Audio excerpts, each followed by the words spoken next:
शंकराचार्य अविमुक्तेश्वरानंद ने सरकार पर बड़ा हमला किया है। उन्होंने गौरक्षा और बटुकों के अपमान पर सवाल उठाए हैं। अपने बेबाक बयानों के लिए चर्चित ज्योतिष पीठ के शंकराचार्य स्वामी अविमुक्तेश्वरानंद सरस्वती ने रायबरेली यश पांडे के घर पर प्रवास के दौरान सत्ताधारी दल और सरकार पर तीखा प्रहार किया है। उन्होंने गौ माता की दुर्दशा और बटुकों के साथ हो रहे व्यवहार को लेकर गहरी नाराजगी व्यक्त की। उन्होंने कहा कि गौरक्षा की आवाज दबाना चाहती है सरकार। शंकराचार्य ने कहा कि वर्तमान सरकार केवल दावों तक सीमित है, हकीकत में वह गौरक्षा करने की इच्छुक नहीं है। उन्होंने आरोप लगाया कि जो भी व्यक्ति या संगठन गौ हत्या के खिलाफ या गौ माता के सम्मान में आवाज उठाता है, सरकार उस पर फर्जी मुकदमे लादकर उसकी आवाज को दबाने का प्रयास करती है। उन्होंने इसे सनातन धर्म की मूल भावनाओं के साथ खिलवाड़ बताया।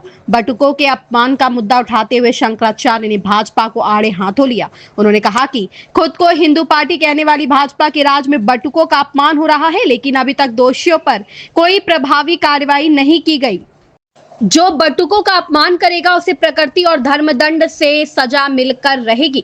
मुख्यमंत्री योगी आदित्यनाथ को दी गई मियाद पर स्वामी अविमुक्तेश्वरानंद ने उत्तर प्रदेश के मुख्यमंत्री योगी आदित्यनाथ को भी कड़ा रुख अपनाया। उन्होंने कहा कि योगी जी को दी गई 40 दिन की मियाद अब पूरी हो चुकी है। शंकराचार्य के अनुसार यह समय यह सिद्ध करने के लिए था कि वह असली हिंदू है या नहीं, लेकिन अभी तक उनकी ओर से कोई ठोस प्रमाण या कार्य योजना सामने नहीं आई है जो हिंदुओं की मूल समस्याओं विशेषकर गौरक्षा पर उनके संकल्प को स्पष्ट करे। शंकराचार्य के इन बयानों ने राजनीतिक गलियारों में हलचल तेज कर दी है। उन्होंने स्पष्ट किया कि धर्म की रक्षा केवल नारी से नहीं बल्कि ठोस निर्णयों और गौ माता को राष्ट्र माता का दर्जा देने से होगी। वहीं सुरक्षा व्यवस्था के कड़े इंतजाम रहे हैं। शादीवादी में भी पुलिस कर्मियों को तैनात किया गया था। सीओ सिटी अरुण नौहार व सदर कोतवाल शिवशंकर सिंह, मिल एरिया थाना प्रभारी बिंद विनय भी मौजूद रहे। यात्रा है आपकी, कहां से कहां तक जा रही है? ये धर्म युद्ध के शंखनाद की यात्रा है। वाराणसी से निकल करके लखनऊ तक हम लोग जा रहे हैं। जैसा कि पहले से ही घोषित कर दिया गया था कि 40 दिन का जो समय योगी जी को दिया गया था, उसकी मियाद पूरी होने पर हम लोग लखनऊ आएंगे 11 मार्च को, और वहां पर गौ माता के संदर्भ में जो हमारी घोषणाएं हैं वो की जाएंगी। एक सवाल जो आदित्यनाथ योगी जी से हम लोगों ने किया था कि आप बताइए कि आपको कैसे असली हिंदू माना जाए, तो उस बारे में जो निष्कर्ष 40 दिन के निकल के आएंगे उसको वहां उद्घोषित करेंगे। महाराज जी, ये जो सब कुछ हुआ है इसके पीछे वो तो सब जुडिस है। आप कम बोलते हैं, सब जुडिस होता है, पहले भी हमने देखा शंकराचार्य मामले में नहीं बोले, लेकिन इसके पीछे क्या उद्देश्य था? ये जो आप गाय के लिए लड़ाई लड़ रहे हैं, गौ माता के लिए लड़ रहे हैं, वही है क्या इसका कारण?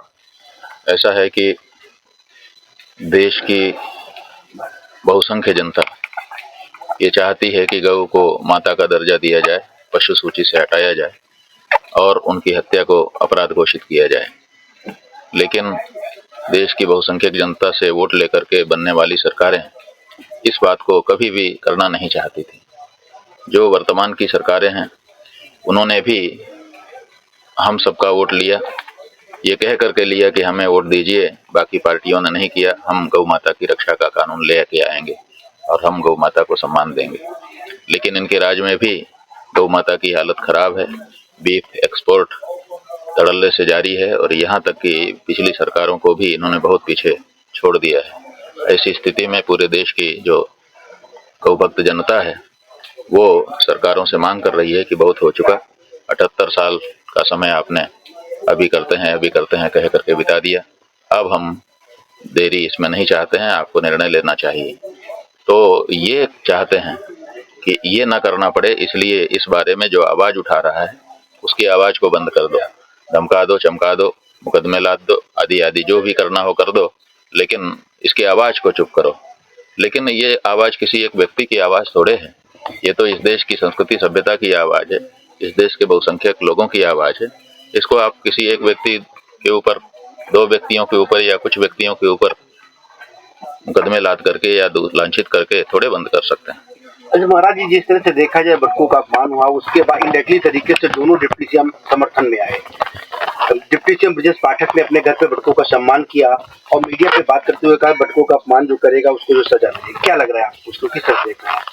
जो करेगा उसको सजा मिलेगी और जिसने कर दिया है उसको कौन सी सजा मिली? जो करेगा उसको सजा मिलेगी। माने सब कुछ भविष्य के ऊपर निर्भर है। वर्तमान में सरकार में हम हैं और हम भविष्य का सपना दिखा रहे हैं। अरे जिसने किया बटुकों का अपमान, आपने उसके विरुद्ध क्या कार्यवाही की? आप जब आज नहीं कर रहे हो सत्ता में रहते हुए तो कल करोगे इसकी क्या गारंटी है? आप लोगों को इस तरह का सब जवाब दिखाओगे। जब आप विपक्ष में होते तो हम मान सकते थे कि भाई जब हम सत्ता में आएंगे तो हम ये नहीं होने देंगे, लेकिन आप सत्ता में हो और सत्ता में होने के बाद आप कहते हो ऐसा करेगा तो हम दंडित करेंगे। जिसने किया है उसके बारे में आपका क्या ख्याल है? उसके ऊपर तो जांच भी नहीं बैठाई आपने, उसके ऊपर तो आपने एक वक्तव्य भी नहीं दिया। आपके जितने भी लोग बोल रहे हैं वो कहते हैं कि बहुत गलत है, लेकिन गलत है तो फिर आप कर क्या रहे हो? इसके बारे में कोई जवाब नहीं है, कोई एक वाक्य नहीं है। जब देखा जाए जो है ये पूरा प्रकरण चल रहा है उसके बाद जो है विपक्षी राजनीतिक पार्टी आपका समर्थन करती हुई देखी जा रही है। 11 तारीख की आपकी यात्रा जो है लखनऊ पहुंचेगी, तो क्या लग रहा है कि अखिलेश यादव उसको जो है यात्रा में शामिल होंगे? ऐसा है कि आप लोग विपक्षी और पक्ष कहते हो। विपक्षी और पक्ष जो है ये राजनीतिक पार्टियां हो सकती हैं। जो सत्ता में है वो पक्ष हो जाती है और जो सत्ता में नहीं आ पाई वो विपक्ष हो जाती है।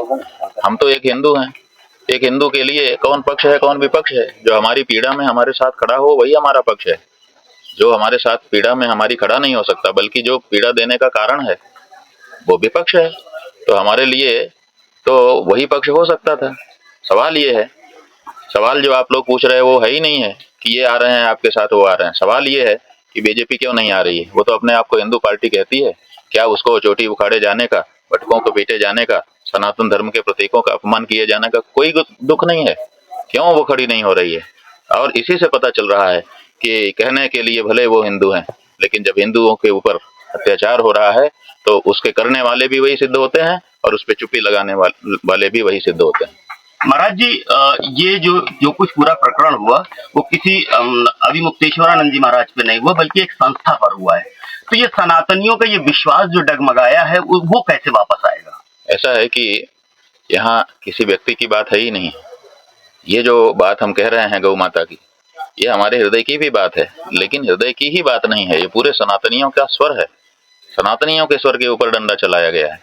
तो स्वाभाविक है कि सनातनी विचलित हैं, सनातनी दुखी हैं और ये समझ रहे हैं कि जिनको हम सनातनी समझ रहे थे असल में वो वास्तविक सनातनी नहीं है।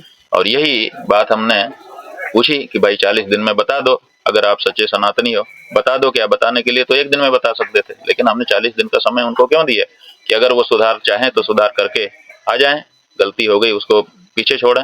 लेकिन 40 दिन का अवसर देने पर भी कोई सुधार तो अभी तक 38 दिन हो गए दिखाई नहीं दे रहा है। 2 दिन और बचे हैं, देख लेते हैं अगला कदम क्या होगा। बात यह है कि 11 तारीख को हम लोग वहाँ पहुँच ही रहे हैं। 40 दिन बीत जाने दीजिए, हम लोग अपना अगला कदम भी घोषित करेंगे और धर्म युद्ध की घोषणा कर रहे हैं, शंखनाद कर रहे हैं, तो गंभीरता से ही बात कहेंगे।